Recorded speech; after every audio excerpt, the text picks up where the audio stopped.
ಪ್ರಶ್ನೆ ಹಾಕಿದ್ರೆ ಅವನೇನು ಇದೇನು ಎಕ್ಸಾಮ?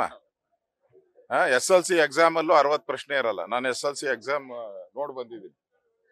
SLC ಅಲ್ಲೂ 60 ಪ್ರಶ್ನೆಗಳು ಇರಲ್ಲ. ಅಲ್ಲೂ 10 ಪ್ರಶ್ನೆ ಇರ್ತದೆ. ಅದರಲ್ಲೂ ಇದು ಅಥವಾ ಇದು ಅಂತ ಕೊಟ್ಟಿರ್ತಾರೆ. ಇಲ್ಲಿ ಇವ್ರು ಮಾಡಿರೋರು ಈ ಆಯೋಗದವ್ರು ಅವ್ರಿಗೇನ್ ತಲೆ ಅಲ್ವಾ? ಒಂದ್ ಸ್ವಲ್ಪ ತಲೆ ಇದ್ದಿದ್ರೆ, ತಲೆ ಉಪಯೋಗಿಸಿದ್ರೆ, ಸ್ವಲ್ಪ ಮಾನ ಮರ್ಯಾದೆ ಇಟ್ಕೊಂಡು ಮಾಡಿದ್ರೆ ಸಿಂಪಲ್ ಆಗಿರ್ಬೇಕು ಮಾಹಿತಿಗಳು.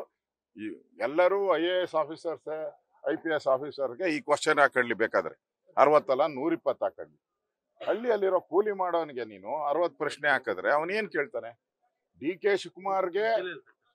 DK ಶಿವಕುಮಾರ್ಗೆ ಆನ್ಸರ್ ಮಾಡಕ್ ಆಗಲ್ಲ ಅಂದ್ರೆ ಈ ರಾಜ್ಯದ ಮುಖ್ಯಮಂತ್ರಿ ಬಹಳ ಅದೇನೋ ಟ್ಯಾಲೆಂಟೆಡ್ ಎಲ್ಲ ನೋಡಿರೋ ಅಂತವ್ರು, ಇನ್ಕಮ್ ಟ್ಯಾಕ್ಸ್ ಎಲ್ಲ ನೋಡಿರೋರಿಗೆ ಆಗಲ್ಲ ಅಂತ ಹೇಳಿದ್ರೆ ಇನ್ ಸಾಮಾನ್ಯ ಹಳ್ಳಿಯಲ್ಲಿರುವಂತ ಬಡವನಿಗೆ ಇದಕ್ಕೆ ಉತ್ತರ ಕೊಡಕ್ಕಾಗುತ್ತಾ?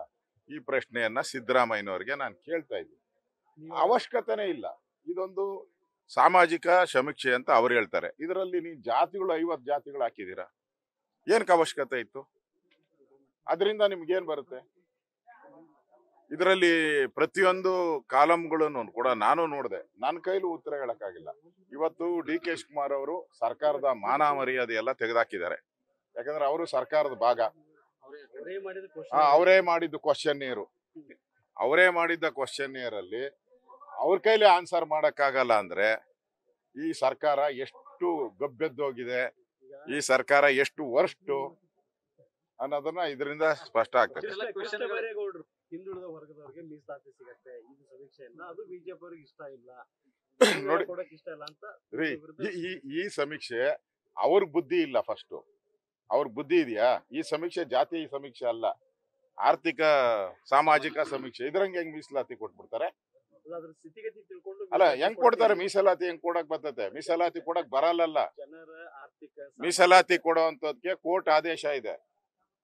ನೀವು ಯಾವುದೇ SC ST ಮಾಡ್ಬೇಕಾದ್ರೆ ಕೇಂದ್ರ ಸರ್ಕಾರದ ಅನುಮತಿ ಬೇಕು. ಇದು ಆರ್ಥಿಕ ಸಮೀಕ್ಷೆ ಅಷ್ಟೇ ಅವ್ರದ್ದು, ಇದು ಮೀಸಲಾತಿ ಅಲ್ಲ. ಅಷ್ಟು ಕಾಮನ್ ಸೆನ್ಸ್ ಸರ್ಕಾರಕ್ಕೆ ಇರ್ಬೇಕು. ಆಧಾರದ ಮೇಲೆ ಮೀಸಲಾತಿ ಸಿಗತ್ತೆ, ಅದು ಬಿಜೆಪಿ ಕೊಡಕ್ ಇಷ್ಟ ಇಲ್ಲ. ಎಲ್ಲಿ ಸಿಗುತ್ತೆ ಹೇಳಿ? ಮೀಸಲಾತಿಗೋಸ್ಕರ ಅಂತ ಹಾಕ್ಬೇಕಾಯ್ತು ಕಾಲಮು. ಈ ಸಮೀಕ್ಷೆಯಿಂದ ನಾವು ಮೀಸಲಾತಿ ಮಾಡ್ತಾ ಇದ್ದೀರಿ, ಅದಕ್ಕೆ ಉತ್ತರ ಕೊಡಿ ಅಂತ 65 ಇತ್ತಲ್ಲ, 66ನೇ ಪ್ರಶ್ನೆ ಅದೊಂದು ಹಾಕ್ಬೇಕಾಯ್ತು. ಇದು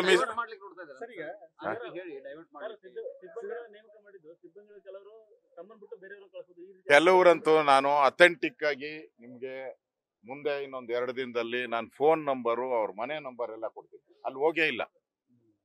ಅಲ್ಲಿ ಮನೇಲಿ ಹೋಗ್ಬಿಟ್ಟು ಅಲ್ಲಿ ಮನೆ ಕೆಲ್ಸದವ್ರು ಇರ್ತಾರಲ್ಲ ಅವ್ರ ಕೈಲಿ ಮಾಹಿತಿ ತಗೊಂಡ್ ಬಂದ್ಬಿಟ್ಟು ಮನೆ ಕೆಲ್ಸದವ್ರು ನಾನು ಫೋನ್ ನಂಬರು, ಮನೆ ಅಡ್ರೆಸ್ಸು ಎಲ್ಲ ಕೊಡ್ತೀನಿ. ಅವ್ರು ಬಂದು ನಾನು ಕಂಪ್ಲೇಂಟ್ ಮಾಡಿದ್ದಾರೆ. ಅಂದ್ರೆ ಈ ಸಮೀಕ್ಷೆ ಹೆಂಗ್ ಮಾಡ್ತಾರೆ ಅಂತ ಅರ್ಥ ಆಯ್ತಲ್ಲ. ಇದು ಧಮ್ಕಿ ಹಾಕಿ ಸಿದ್ದರಾಮಯ್ಯ ಮಾಡ್ತಾ ಇರೋ ಸಮೀಕ್ಷೆ. ಅವ್ರೇನ್ ಹೇಳಿದ್ರು 15 ದಿನದಲ್ಲಿ ಮಾಡಿಸ್ಬಿಡ್ತೀನಿ ಅಂದ್ರು. ಇವಾಗ ಹೇಳ್ತಾರೆ ಎಕ್ಸ್ಟೆಂಡ್ ಮಾಡ್ತೀನಿ ಅಂತ. ನಾಚಿಕೆ ಆಗಲ್ವಾ ಸರ್ಕಾರಕ್ಕೆ? ನಾಚಿಕೆ ಆಗಲ್ರಿ ಸರ್ಕಾರಕ್ಕೆ? ಯಾಕೆ ಹೇಳಿದ್ರೆ 15 ದಿನ? ಜ್ಞಾನ ಬೇಕಲ್ಲ ನಿಮ್ಗೆ ಹೇಳಕ್ ಮುಂಚೆ? 15 ದಿನ ಅಂತ ಹೇಳಕ್ ಜ್ಞಾನ ಬೇಕಲ್ಲ? ಇಡೀ ರಾಜ್ಯದ ಜನ ಹೇಳ್ತಾ ಇದ್ರು ಇದು ಆಗಲ್ಲ, ಇದನ್ನೊಂದು 6 ತಿಂಗಳು ಮಾಡಿ ಅಂದ್ರೆ ಕೊಡಲ್ಲ ಸಮೀಕ್ಷೆ. 15 ದಿನ ಅಂದ್ರು. ಈಗ ಏನಾಯ್ತು? 15 ದಿನ ಎಕ್ಸ್ಟೆನ್ಷನ್ ಮಾಡ್ತೀನಿ ಅಂತಾರೆ. ಏನ್ ಸರ್ಕಾರನ ಇದು? ತೊಗಲಕ್ ಸರ್ಕಾರ.